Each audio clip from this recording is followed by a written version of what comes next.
Hey guys, we're here with Bleddyn after racing today. First thing first, how'd you feel? Yeah, obviously it was an intense day of racing out there today. Quite different to yesterday. We obviously were bumping up against the upper wind limit a lot of the time. So yeah, we had to have a few delayed starts, but then obviously eventually got into it. The first race, Ineos unfortunately weren't able to compete with some damage. And then yeah, finally we got into the last race, and it was quite full on. So yeah, enjoyed the day racing, but a little bit frustrated obviously with how the result panned out. So boats are different, but similar performance. What makes the difference out there when boats are so similar? Yeah, for sure. I think both teams now are kind of pushing the limits of their boats in terms of performance. Really, it comes down to kind of how you mode your boat and the handling of it as well. Especially in these conditions, the kind of handling these boats can be quite challenging. So you're kind of minimising mistakes is key, and then also making sure you maximise the performance you can get out of the boat. As a trimmer, what changes, in the approach in a days like this, in critical situations like, maneuvers and pre-starts?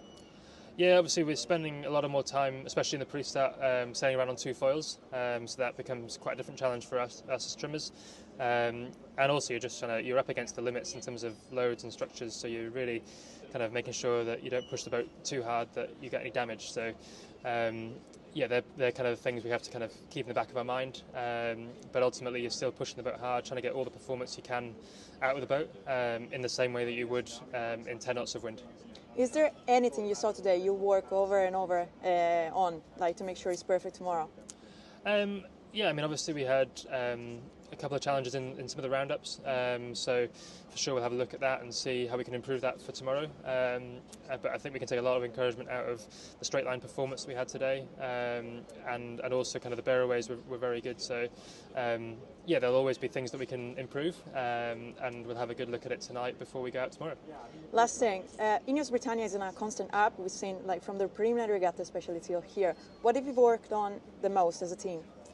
Yeah, I think the team has some great momentum at the minute, kind of both how we're developing the boat itself and also how we're learning how to sail it even better. And that's kind of a massive thanks to everybody in the performance and analysis team back in the base, and kind of as a sailing group and our coaches, we're really working every day to try and get more performance out of the boat. So yeah, that won't stop until the end, and we'll keep pushing. Well, thank you very much. No worries.